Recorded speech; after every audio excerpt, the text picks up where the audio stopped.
And so now we are going to take some time to hear from Jenny Border, who is going to talk to us about her unique experience of being at the intersection of having multiple disabilities, one of those being disordered eating, cultural beliefs that she grew up with, and then food kind of as a reward system and how that has shaped her. And Jenny, you're going to be talking to us live. I'm very excited Yep. about that.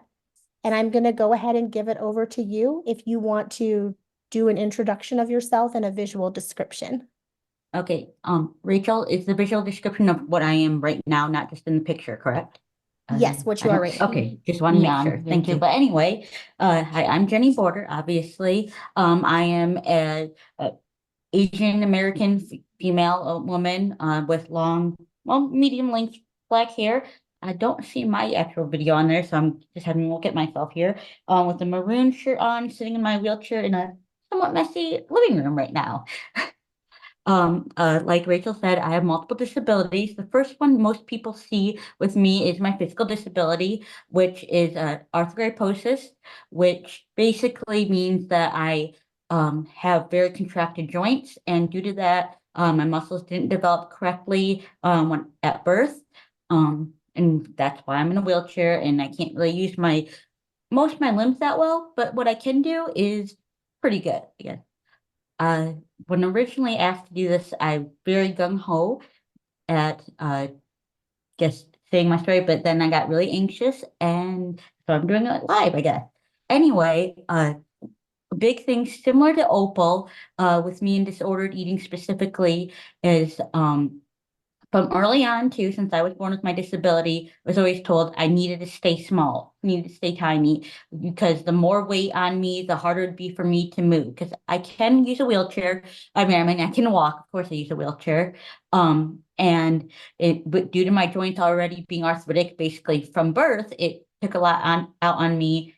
And one big thing that really kind of pushed me wanting to attempt to stay smaller and not let myself grow in some ways was actually the last major surgery I had to keep me ambulating.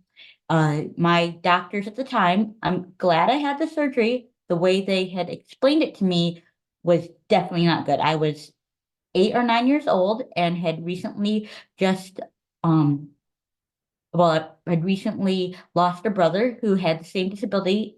He passed not due to our disability, it just kind of just happened, I guess. Anyway, when I had the surgery, it was to keep it to allow my knees to stay straight all the time so I could walk. And the doctors had said to me, "You are the cause of this surgery. You never wanted another surgery, but you got too fat. You ate too many potatoes. This is your punishment for eating." And that would, I think, hit anyone, especially a younger person, and being a individual that is conscientious of, uh, others, and knowing that I am different, that really made me feel crappy about myself, to be honest, and be obsessed with different food things, weight, and I should say intellectually, I'm pretty smart and stuff. And I grew up in the 90s, and if anyone knows anything with 90s diet culture, it was everywhere. So me being the nerd that I was, would like look up in encyclopedias back then about nutrition stuff and all that, and try to understand calorie intake and stuff. Yes, at 9 years old, and that really kind of messed with my head a lot.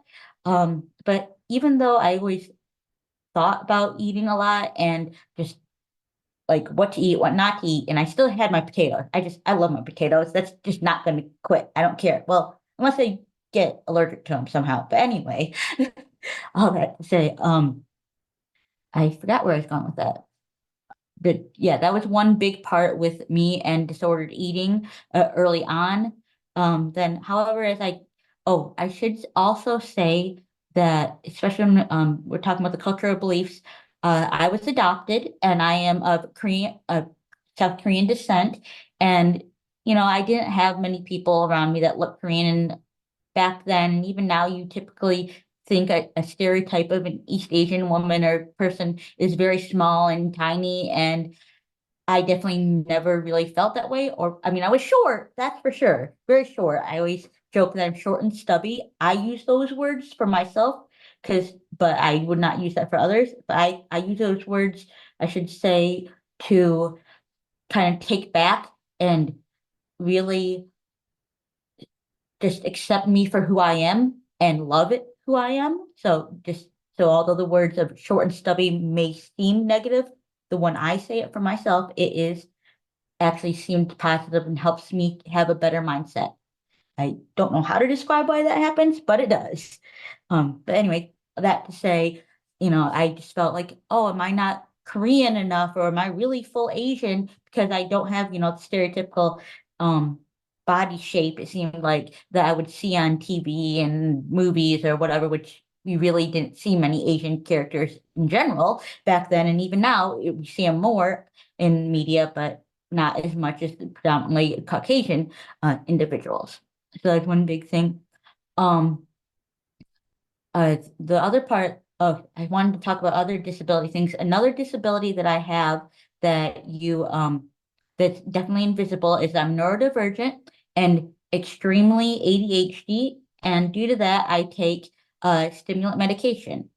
If anybody knows anything about stimulant medications, that does make your appetite at times, or at least with some individuals, less, which obviously that would be, that's yay for some of the issues, but it actually has caused many other issues for me too, because due to the medicine, I have a difficult time knowing when my body actually is hungry. So, and I should also say I started this medication when I was in junior high slash high school. So it would took a little bit for me to get adjusted to it. But all that to say, due to that, let me think here. Okay. Oh yeah, with my ADHD medication, I would go for days, not days, well, hours, almost a full day without eating, and then be shaky after the meds take off. And I realized, this isn't good for me, even if my physical mindset or my mindset due to physicality with food would say not to eat. I knew, like Opal said in her video, that to survive, I had to eat. I had to have nutrients. And what kept me to knowing I needed to have the nutrients and stuff was actually going back to my nerdy background of looking into, what calorie intake do I need of this, and seeing what I could of nutritionists, dietitians, whatever, and researching what I could on stuff. Um, and that really helped me keep a schedule of, at least when I say I count calories, would be to since I took since I began taking my stimulant medication, to count enough calories to make sure I'm eating enough now.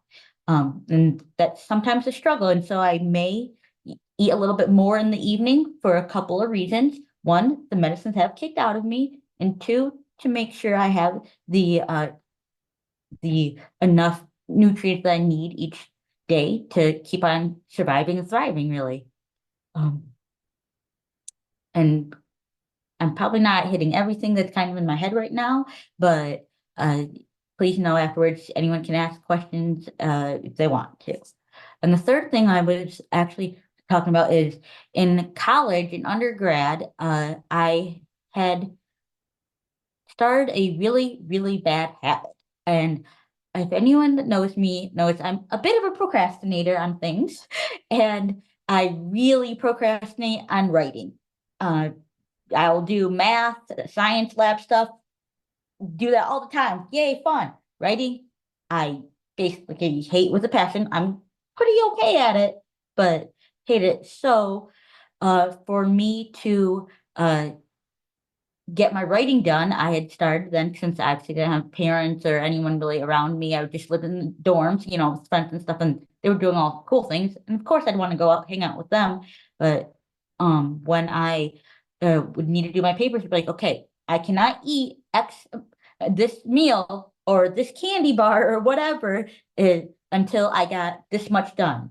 And and me being a stubborn person and knowing that sometimes it's going to take a lot longer for me to get things out, not just due to my physical ability or inability, or differences, I should say, with how I type, which is typically with a stylus in my mouth, and due to another different disability, auditory processing disorder, I can't use speech to text. So it was all literally manual mouth typing.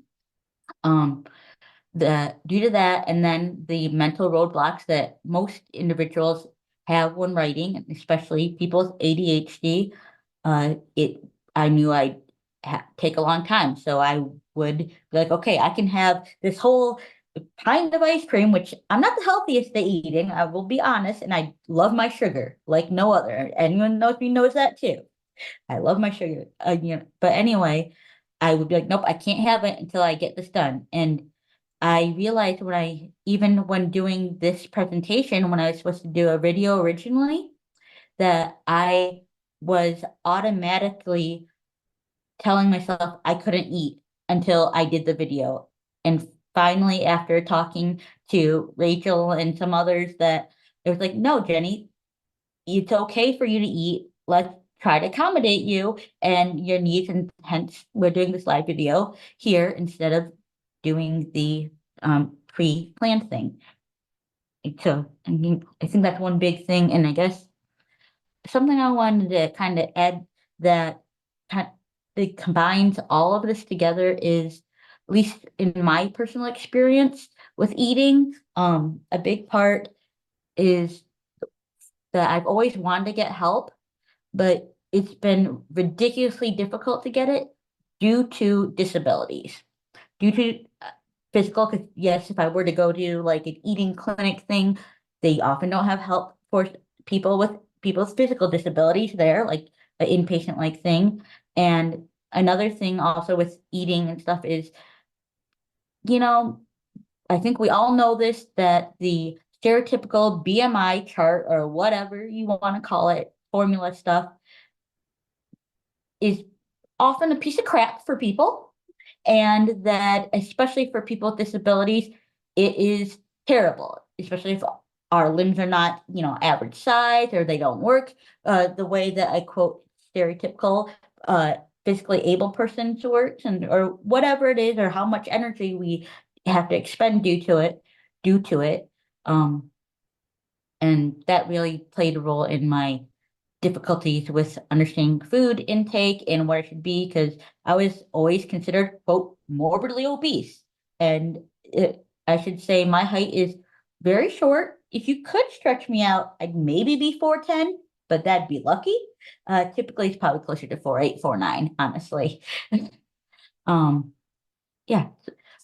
And oh, one thing that I know I did not say, but something that due to being adopted, I should say I was adopted at 1 year old. So it was definitely early on, but I was in a orphanage in Seoul, South Korea, in the babies, I think it was Seoul City Hospital is what they called it, which was basically just uh the old side of the city's baby orphanage. Anyway, I know I don't remember anything from when I was there, of course, but I do know from the paperwork that I had that the formula that they had given me was regular milk. And I found out, obviously, when I got here and had testing and stuff, I'm lactose intolerant. So I was very malnourished when I came here and things. And I also found out through a couple different pictures that, yes, I did get taken care of it technically in the orphanage and things like that. But the way that they give someone a bottle would be just like giving it to their baby, and they kind of have to hold it ish, even though a lot of babies can't really hold them, I guess. But especially with someone like me, which if you see in the picture, my hands are crossed there. Basically, my elbows are fused in a bent position, and my hands I don't know how to describe it, but they're in the picture they're held together, but they definitely do not work right or like a typical person's. Anyway, all of that to say, given that the pictures and my malnourishment, in addition to being lactose intolerant and being given regular milk too, then it's suffice to assume that I probably didn't even get much of the milk in itself if I couldn't, hold up the bottle. Because back then my arms were significantly weaker and my legs were definitely not usable in any sort to help me hold the bottle. And I bring this up because on it's something that occurs often with people who are adopted too, but is that I've always had this fear of not having enough food, which adds to the complexity of feeling like I eat too much and then not enough and all these things. It's very um, convoluting, or just in general, like I keep saying, complex. But I bring this up because I've been known to, for the good and the bad, to being a hoarder of food too, because I'm fearful, or have been fearful of not knowing what I'll get next. When's the next food? And due to my physical disability, I can't eat with my hands with like utensils. I eat typically with my mouth, bending down to a plate.